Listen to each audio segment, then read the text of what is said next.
Number 12, you were finding slopes, I believe, to get to the line. And so you had to use your y2 minus y1, 5 halves. And then when you plugged it into, I would have done point slope. If you did anything else, you were making it too hard on yourself. And if you simplify, distribute, combine like terms, 5 halves x minus 1 half. How do you graph lines again? Just quick recap. I know, you should know, but how do we graph a line if we have mx plus b? Which point do you plot first? The intercept. Good. Up 5 over 2. Good. Good, good, good.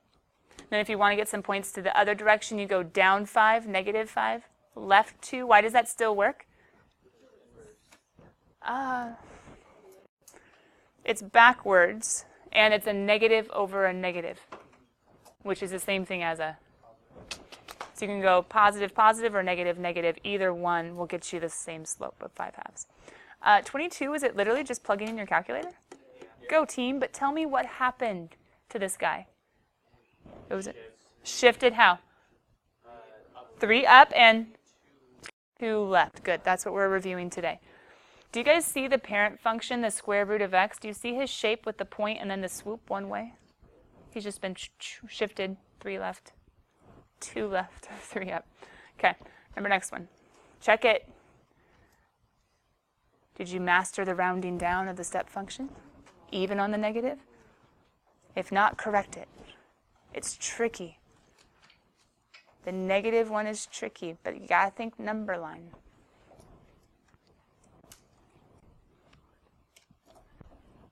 How many of you guys got number 28, letter D, right? Oh, really?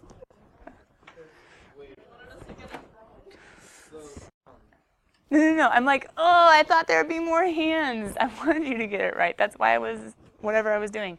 Okay. We get that we're plugging into things, though, right? Like okay. And then we get the inside part, true? Okay. But the step function does what? Round down. Well, it's already at 1. Round down 3. Round down 7. Round down negative 18. No! Where's negative 18? On the number line. Yeah.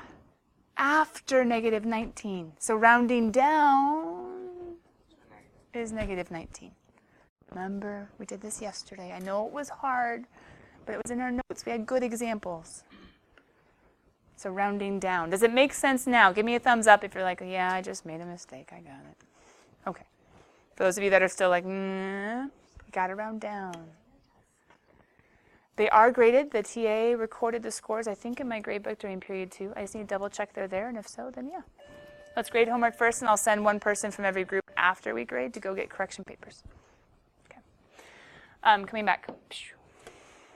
Number 40. Were you supposed to graph this one by hand? Yeah. Yep. Could you have checked it with your graphing calculator with the handbook and the little division-y things and the second math menu? Mm-hmm. Should have looked like this. Why is there a hole right there? The parabolic piece, good, is just... You need to have a hole on the left-hand side of the parabola, but it's filled in on the right-hand side of the parabola. This line needs to have a filled in when it stops, and this parabola needs to have a hole when it starts. Did anybody find any tricks, if you did it by hand, to how to get a pretty good picture that's pretty precise like the one that we see? What did you do? Jason, what did you do? So looking at the second part. Give me 1 sec, sorry. The second part, like the middle part? No. So like the part of the equation with the greater than. Got it. That would just kind of tell me. I looked at it as like limits.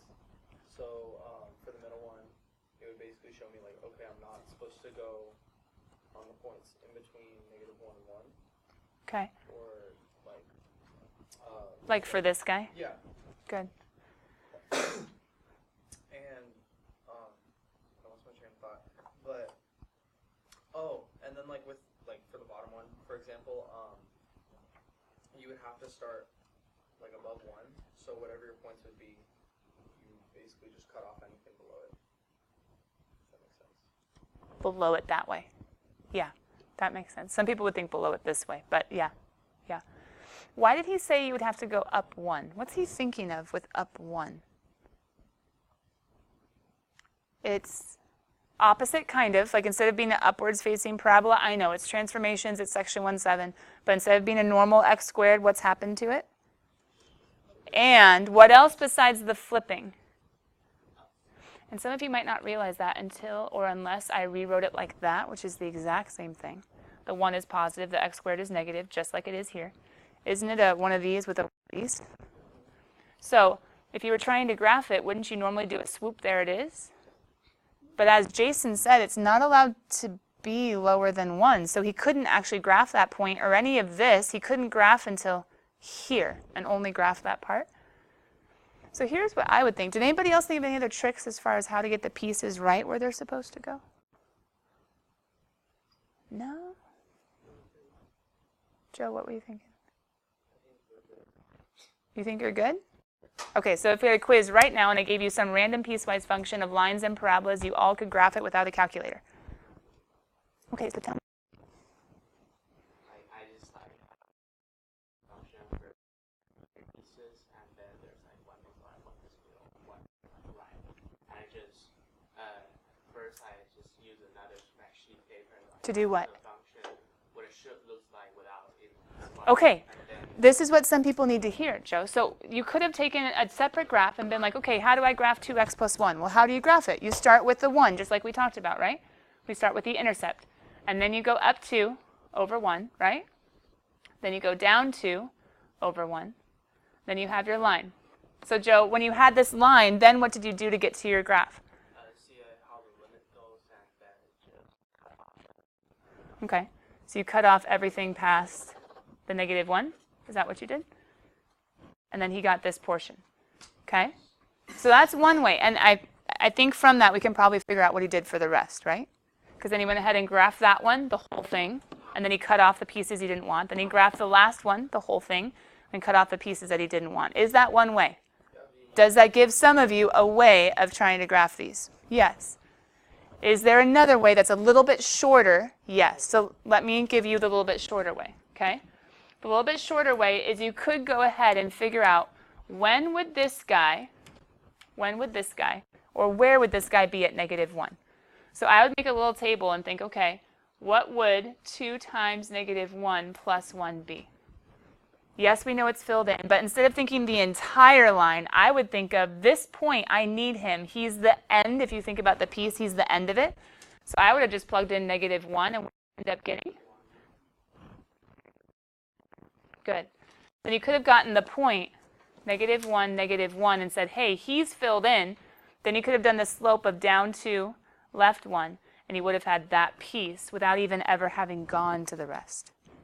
Then you could go to this piece, and you could, I know you're not going to like it, but you could plug in negative 1. Now, why am I plugging in negative 1 if it's not or equal to? Well, I can't fill it in, but what's still at negative 1? So I need the point to make it a whole. Does that make sense? So I'm going to plug in negative 1. And when I plug in negative 1 to the second piece, because it's the left boundary, I like how you guys were using the word limit. Has a little bit deeper meaning, but that's okay. Boundary I'm going to use. Isn't that going to end up being PEMDAS? Positive 1 times 2, 2 minus 1 is 2. So I know that negative 1, 2. Positive 1 times 2 is 2, and 2 minus 1 is what? 1. Thank you. But thanks for saying for a second and trying to be agreeable. It just was wrong. Being agreeable is not always right. That's a life lesson somewhere. Whole. Not or equal to. That was a whole. Couldn't I also plug in 1, though? Now, you do kind of need to know what a parabola does and how it behaves. But if you get this 1 and you get the 1, and you filled in, you might have had to do something like, oh, there's going to be a y-intercept. Where's the y-intercept? Okay, y-intercept is when x is 0. So maybe you would have plugged in something in between also to help you out. And you would have gotten a negative 1. Then you could have done like a swoop, there it is. I'm just playing with the points in the interval. And I'm not saying it's better necessarily, but it does let you get straight to the piecewise without having to do 3 separate graphs and like visualize covering up, which is possible. And Joe, good job in doing that. It does work. But I kind of like the idea of plugging in points. Once again, this one's going to be a whole because it's not or equal to, but I still need to know the point to make it a whole. So the last one, plugging in 1, would have been 0. And maybe you wouldn't have totally known what to do, but if you had plugged in like a 2 or a 3 or a 4, maybe you would have figured out after just a little bit of mental math work. Hold on. There you go. I hear that you have a question. Give me 1 second. 2, -3. And knowing a parabola and how it behaves, maybe you could have gotten that piece as well. Anyway, I know quite a few of you would have seen this graph by hand piecewise and gotten super frustrated and been like, I don't know how to do that. Okay, next problem. And I'm saying, no, no, no. You know how to do it. You can plug in points. You can graph separately the lines and the parabolas. You can do this by hand. Joe, go ahead. What is the second piecewise function in 2? Say it one more time. What is the second part of piecewise function? Ends at 2? Then just instead of plugging in, oh, come on, computer. He was really unhappy in period 1. All the cables are plugged in and they're tight, I promise. If it was a 2, I would have just plugged in a 2 instead. And then it would have gone to 2. Oh. Say it one more time. How do we figure out the vertex? And then if you figure out the y. Oh, well, when you get it, Joe. Good. If you had 2, it'd be up here. Wouldn't you have known, couldn't you have known, that parabolas are always symmetric? So you could have come backwards, because you would have not connected like that. You would have known it's an upward, so it must go somehow. Couldn't you have gone backwards to find the point where it's symmetric and then go halfway in between? What is this? No idea where it's even coming from. Body fat, melt like crazy, no clue. Anyway, Joe, what were you saying? What is like 2 parentheses x plus 2 parentheses squared? Something. And shift the. Oh, well, that's why we're doing section 1.7 is so we can know where it's going, right? Okay. This is not the section to master parabolas. This is a section to get the general idea of parabolas and lines and cubic functions, what the shapes are. So yeah, good thing we're going to section 1.7 where there's transformations, and good thing in chapter 3 we go way more in depth in quadratics so we can find the vertex every time, even if it's a weird example. Number 50 was false. What? False? Every diagonal line will have 2 intercepts. But you didn't think about the special lines. A vertical will never go through the y-axis if it's not on it, and a horizontal will never go through the x-axis if it's not on it. Ah, those special lines. Tricky, tricky, tricky. Is that the end? Yeah. Good. Any questions on odds or evens? Were they all even? No. Most of them were. Yeah. 40 letter B? Where is he? Oh, no, no, no. I might have heard it wrong. Oh, okay. On number 43, he's a bit of a party because he has words. But actually, I love how he gives you a super practical application of a piecewise function. Because if you were doing payroll for some sort of company where people are paid hourly but have overtime. Hey, what are some jobs that have overtime? Like almost everything that's not salary. Teachers don't get overtime. But anyway, coming back. You just work however long you need to work all the time. But then you get summers. Thankful. Okay, so, hashtag. When do you get overtime? When you work more than the number of hours. Or if you get a job, you might want to know this, or if you volunteer to work sometimes, but more specifically, holidays. Whoo, Thursday night, Thanksgiving, those, yeah, they're making bank, and they're putting up with really annoying people. But anyway, coming back. Not talking about Black Friday, but we kind of are. This piecewise function is showing, and the problem is, B, Priscilla, to do B, you have to have a full understanding of what this is and where it came from, okay? So what this is and where it came from. I see up here in the words, $14 per hour, time and a half for overtime, okay? But I don't see up here, until I look at the piecewise function, how many hours a week is a regular full-time, normal time? Not 14. How many hours per week is like the normal time? 40. How do you know that? Because $14 per hour up to 40 hours. But as soon as you go higher than 40 hours, then you make $560 more? No. No, that's not what this is saying. As soon as you go over 40, well, wait a minute. You're getting paid differently for every hour over 40. True? How are you getting paid differently? And time and a half is 3/2 of 14, aka 14 and then a half of 14, which is 21. So you're getting paid $21 for every hour over 40. So what's the 560 and why is it there? It's 14 times. This is how much you're getting paid for every additional hour, but what about what you got paid for all of the 40 that you worked? So what's 40 times 14? 560. So that's how much you got paid for the regular 40 hours, and this is how much extra you're getting paid for 41 for an extra hour, 43 an extra 3 hours, etc., etc. So what's going on here? The regular work week is getting increased to 45 hours. So when you go to 45 hours, what's one thing that needs to change? That's one thing that can change.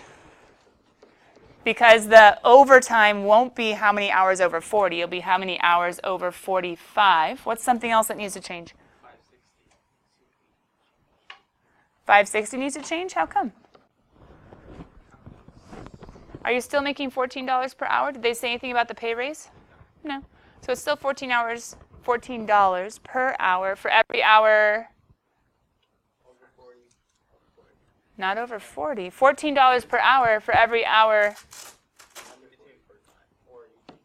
less than or equal to 45. So for all the hours up to 45, you get $14 per hour. So then these are going to be for every hour greater than 45. So how much money will you have made before you start making the time and a half overtime? 45 times 14, not 40. So that would be the 630? Does that make sense? So your base pay, or not base pay, but your full work week, you're making a little bit more because you're working more. And it takes you longer to start making the time and a half overtime. Oh, what was I talking about? So if you're doing payroll for some sort of company or some sort of like, I don't know, what are ones that do this? Department stores, food service stores like Starbucks, all of those, they get time and a half on holidays. Because you guys know a lot of Starbucks opens on like Christmas Day and Thanksgiving Day and all that jazz. If you were doing payroll, how many payroll people do you think actually compute people's paychecks by hand anymore? What do they use? Computers, usually some sort of, and they're usually time cards, or it's actually not even normally time cards anymore. So usually all like you check in on a computer and you check out. And then in the algorithms, in the programming, there has to be basically piecewise functions because the payroll person doesn't want to have to like compute, oh, this person worked 43. Oh, that's 3 hours more than we paid. And then there are people that work for like partial hours anyway. So it's much easier to have a program, but the program needs the piecewise functions built in. Anyway, there you go. Practical application of piecewise. Huh? Don't think about the taxes. That's just sad and depressing. Anyway, so real life, adulting, have fun. So, money, it's just a struggle. Good thing God is bigger than money. All right, so section 1.7. We need to practice our transformations. As you guys are getting ready and transitioning, we are going to try and practice translations, reflections, dilations, and go to the back of your homework spiral with the weird one where they didn't give you a function and they give you points, because you have a number 10 coming in tonight's homework that you won't like unless we get to number 9. So have your homework spiral open to the back somewhere, ready to go, but first notes. Did you have a question for someone? Yeah, go ahead. One person from every group, go back and grab correction papers. For everybody in your group, you'll get your test before the end of class.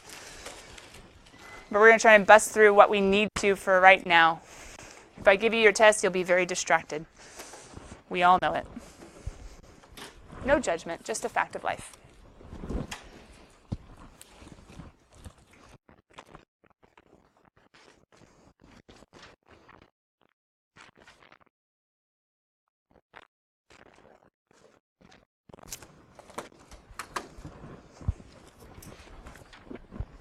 Okay, so hand out those correction papers. Thank you, my volunteers that went back and got them. Serve with a smile. Makes it so much more meaningful. And as you guys are getting for section 1.7, and since we were talking about practical applications of math, piecewise functions, time and a half for overtime, can anybody think of a practical application for step functions where the fractional pieces don't matter? Step functions, remember you're always rounding down, where the fractional pieces don't matter. Think about the whole numbers, not the fractions. I have one I always use, but I'm just curious if anyone will ever think of another one without me telling them. Step functions, where the fractions and the decimals don't matter.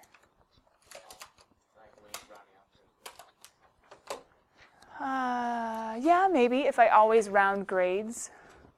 Like if you got a 96.2, it's just a 96. That's a good one in grades. But, well, I don't know. In my grade book on RunWeb, I show decimals because I want you to know how close you were to whatever boundary you're on. But, yeah, in some ways, grades. What else? Jason? Like AP essays. Yeah, if you're thinking about AP grading, like 1, 2, 3, 4. Or if you're thinking about like the, was it usually out of 9 points? Well, for calculus, it's out of 9, the long answers. But, yeah, they give whole numbers. 9 points per like long answer. Yeah, there's a lot of points in long answers. There's only 6 of them though. Did you have one, Joe? No. I thought I saw another hand. What, Matthew?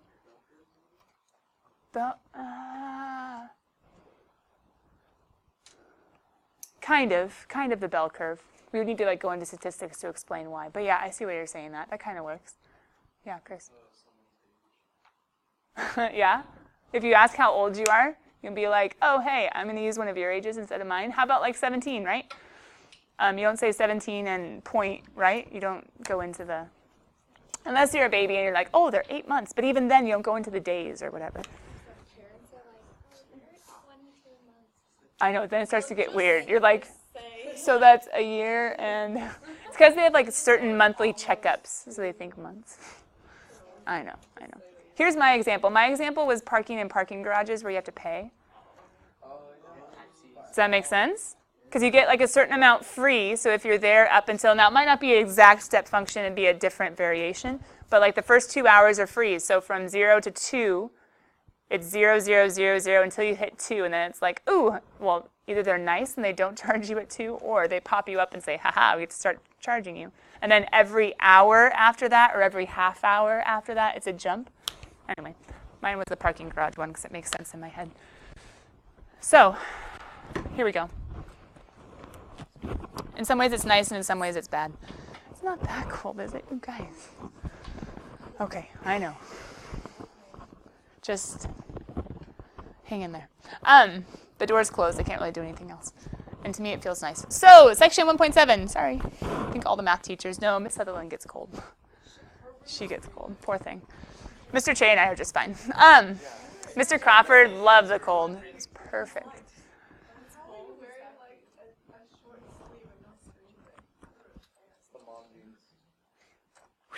Me or Mr. Che? Oh, I'm good. I get cold sometimes, usually just like at the end of the day. Oh, I'm moving around. I think that makes a big difference. When I'm sitting after school and it turns on, I'm just like, okay. And I have my jacket back there ready. So, who is the parent function? No! Well, okay. Yes. F equals square root of x. Good. How could you rewrite G with function notation to show the transformations going on? How could you rewrite G with function notation to show what transformations are going on? F of x minus 1 minus 7. Does that make sense? When you say that f is the square root of x, in essence, you can ignore the square root for a little bit and say, oh, so what are the transformation? Isn't the transformation going to be shifting the parent function root x right 1 and down 7? Or horizontal translation 1 to the right and a vertical translation down 7? Because remember, on the inside, it's unexpected. So I'm moving right 1, and on the outside it's expected down 7. So how do I do that? Well, I have to start with the parent function that hopefully you got more used to in section 1.6, where you had the point 0, 0, 1, 1, and 4, 2. That's the parent function. And why am I showing the points? Because what can you now do with those points? And all I need is a few. And once I have a few and I know the picture or I know the general trend of a square root of x, I'm good. So I can go ahead and say, sweet, let's go ahead and go right 1 on that point and go down 7. 1, 2, 3, 4, 5, 6. I just lost count. 1, 2, 3, 4, 5, 6, 7. Got it. And I have my new point instead of 0, 0 at 1, negative 7. My point 1, 1. Now, we could even be snazzy and we could actually do the math to the points and not even think about the movement at all. Because couldn't you also say, hey, all the x's are going to add 1 and all the y's are going to subtract 7? Would that make sense? Yeah. So I could go ahead and say, oh, sweet, it's going to be 2, negative 9. All right, cool. 2, negative 9. Or I could move it 1, 2, and then down 7. Negative, ooh, except I can't subtract. What's 1 minus 7? Negative 8, right? 1 minus 7. Negative 6. This is a struggle today. Hey, it happens to me too. And I could take the, what's the last point on a square root of x that we should probably remember? 0, 0, 1, 1, and 4, 2. Square root of 4 is 2. That's the next easy one. So if I was to go ahead and add 1, subtract 7, I would end up with 5, negative 6. Yeah, thanks, Joe. He was looking out for me just in case. And then, swoop, there it is. Can I apologize, that's supposed to be 1 point. Can I keep it going? No, because the square root function starts at the point and swoops, and that's it. Cool? Okay. So, parent function, we look and see what's the big picture of what's going on to the variable itself. Then function notation is when we're disregarding that for a little bit and dealing with him or dealing with the function name instead. Maybe stating what the different transformations are, and then maybe actually taking the graph and moving it. So those are translations. You guys already wrote down reflections. Let me zoom in on the actual reflection page for just a second, because there might be some stuff I want to highlight. So for instance, when I'm looking down here, you guys see the snazzy name of reflection in the x-axis? Okay. There's a non-snazzy way that's a lot easier as far as remembering what to do, because didn't we at the very beginning of these notes write things down about horizontal and vertical, right? So this one, the negative, well, reflections, mirroring happens when you multiply by a negative. This one, you're multiplying on the outside. What kind of transformations happen on the outside? Vertical. This is a vertical flip. Now some of you look at it. Doesn't that kind of not make sense? Vertical, it says x-axis. I don't get it. Across the x is what kind of flip? What's up is down, what's down is up. It's a vertical flip. Now it's weird. It is in the x-axis. People say about the x-axis. But technically a vertical flip as far as you remembering what's going on. And this one is going to be then what kind of flip? But you have to be careful, because the snazzy names that you will need to be able to remember, because maybe like in the multiple choice, maybe it will say reflection in the x or in the y. But think about what that actually means versus the simplified way of saying it. In the y-axis is a horizontal flip. What's right is left, what's left is right. Okay, so let's go ahead and do an example of that one. I'll do dual page just so we can have everything there. What's the parent function of this guy? F of x equals?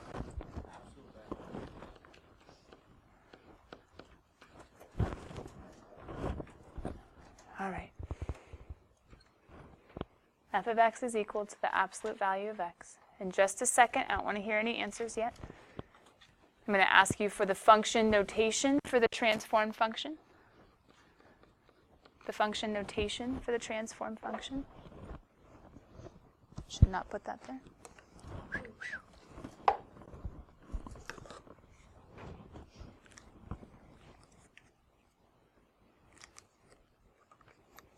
Okay, what do you guys think? Function notation for the transform function. What do we disregard? And if we disregard the absolute value, what do we still need? But instead of saying this, how do we denote that? Does that make sense? So we still need the absolute value symbolized.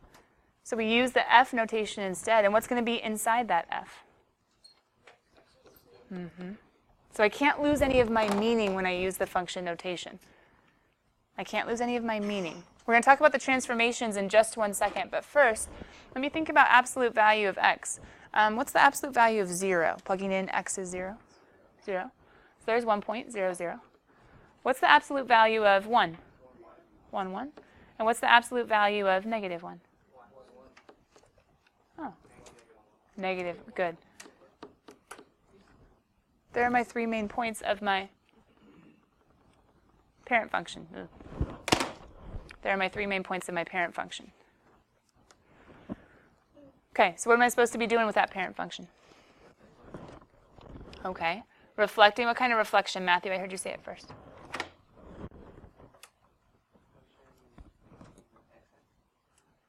Good.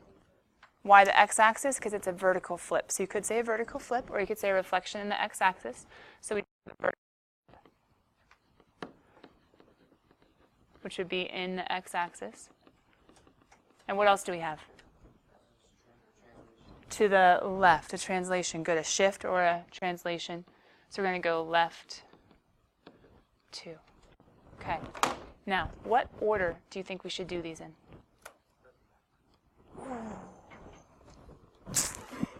Does matter. Sometimes it matters. Now let's think about this one, whether or not this one actually matters. If I was to go left 2 and then flip, or if I was to flip and then go left 2, does this one matter? Okay. But do they sometimes? Yes. And if they do sometimes, here's a nifty trick that I have found to make sure that we do it correctly. Nifty trick is that you could go ahead and actually make like a little XY table for your g of x. You could actually do something like, I plugged in 0, negative 1, positive 1. You could plug in some values like 0, and g of 0 would be negative f of 2, which would be the same thing as, you could even plug it in. 0 plus 2 is 2, and then negative 2. You could actually graph some points and make sure that what you did is in the correct location. Like you could always do that. That's always an option if you wanted to double check that you did them in the right order. But we'll talk more about order probably when we're grading tomorrow and see what orders you guys went in. So we need to go left 2 and a vertical flip. So couldn't we take 0, 0 and go left 2 and vertical flip it, which would still put you right there. If you want to think about it, vertical flip, left 2, aren't all of your x's taking away 2 and all of your y's being opposite? So you could do 0 minus 2 and then 0 times a negative, which would be negative 2, 0. You could do negative 1 minus 2, which would move it left 2, negative 3, and then multiply that by a negative, which would end up being negative 3, negative 1.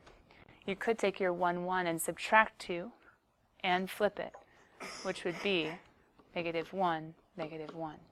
And then you would end up with a rough variation of your absolute value. The orientation's off, I'm sorry. Shifting left 2 and then a vertical flip. So can you try to hold it all in your mind and do all these transformations? Yes, but do I think, the way I'm teaching, do you guys think I think the points could be really helpful? I think so. I think so. Here's the hard one. Distortions or dilations. I'll bring it down so you can see it. Distortions or dilations.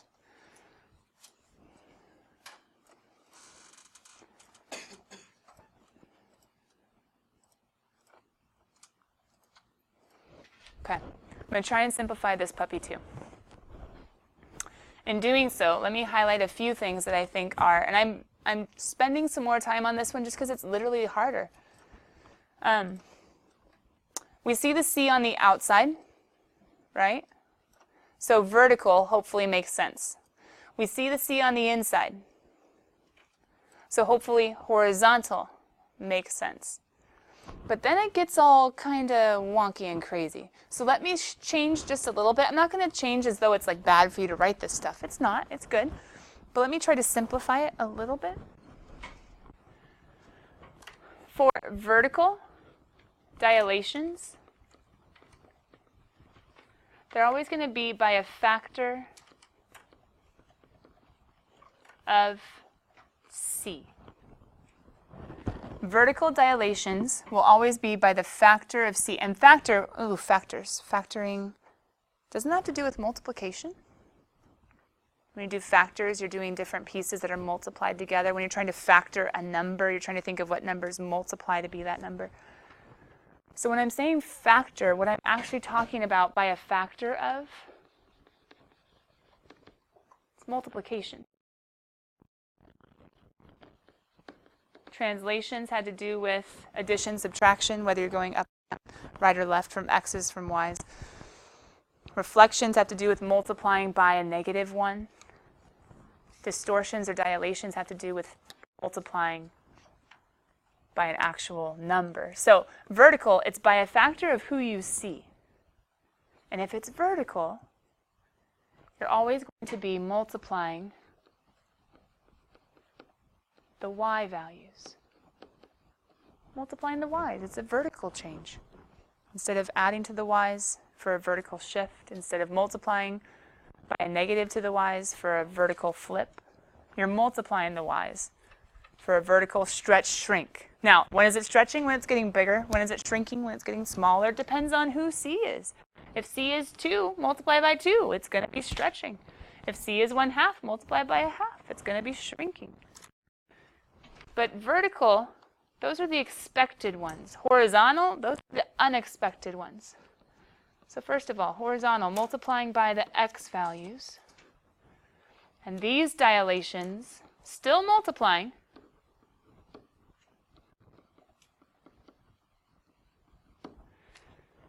But where's the unexpected come in? You do the reciprocal of C, not C itself. You have to multiply by the reciprocal of C. So if you see a 2 on the inside, you're multiplying all the x's by 1/2. If you see a 2/3 on the inside, you're multiplying by 3/2. You're taking whatever's in there and you're multiplying by the reciprocal of it for your dilations. For your dilations. I want you guys to peek at your bell work for the last couple minutes as I pass out tests. I want you guys to look at your bell work from yesterday that you guys were copying down, having in your notes. I said you had number 10 for homework. And we're going to peek at number 9 as we end class. Do you see how they don't give you a square root of x, an absolute value of x, and x squared, and y equals x? They don't give you the parent function. Instead, what they give you is 4 points. Well, how on earth are we supposed to change 4 points if we don't know the function? Wait. What's the transformation on A? You can call it a horizontal flip, or you can call it a reflection in the y-axis, right? But what's going to flip if it's horizontals that are flipping? No, horizontals, all the x's. Wait, if all the x's become negative, no big deal. Instead of the point negative 4, 2, what are we going to have instead? 4, 2. Instead of the point negative 2, we're going to have the point? Positive 2, negative 2. Flip the 0 and it just stays the same, so that's kind of lame. But flip the 6, 2 to be negative 6, 2. And without too much work, where's my point? There he is. Without too much work, we flip it. Why don't you guys try to do the next one as I pass out your tests? What's the transformation, and can you do it to the points themselves? Matthew. Write your name a little clearer next time. Joe. Tyler. When I hand out tests, I tend to do them upside down, not because of this, that, and the other. I do it with everyone. That way there's no distinction between grades, and I'm not like waving your grade around. Nehemiah. Chris. Salma. These corrections won't be due until after the weekend. Oh yeah, because yours is thick. Chris, so you have some time. You don't have to do them all tonight or even start on them necessarily tonight. There might be some time where we can work on them in groups.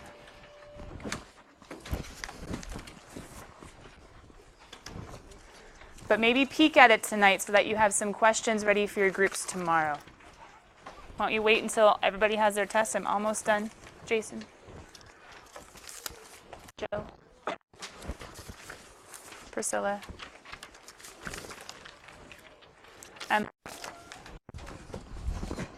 Sorry. Lauren.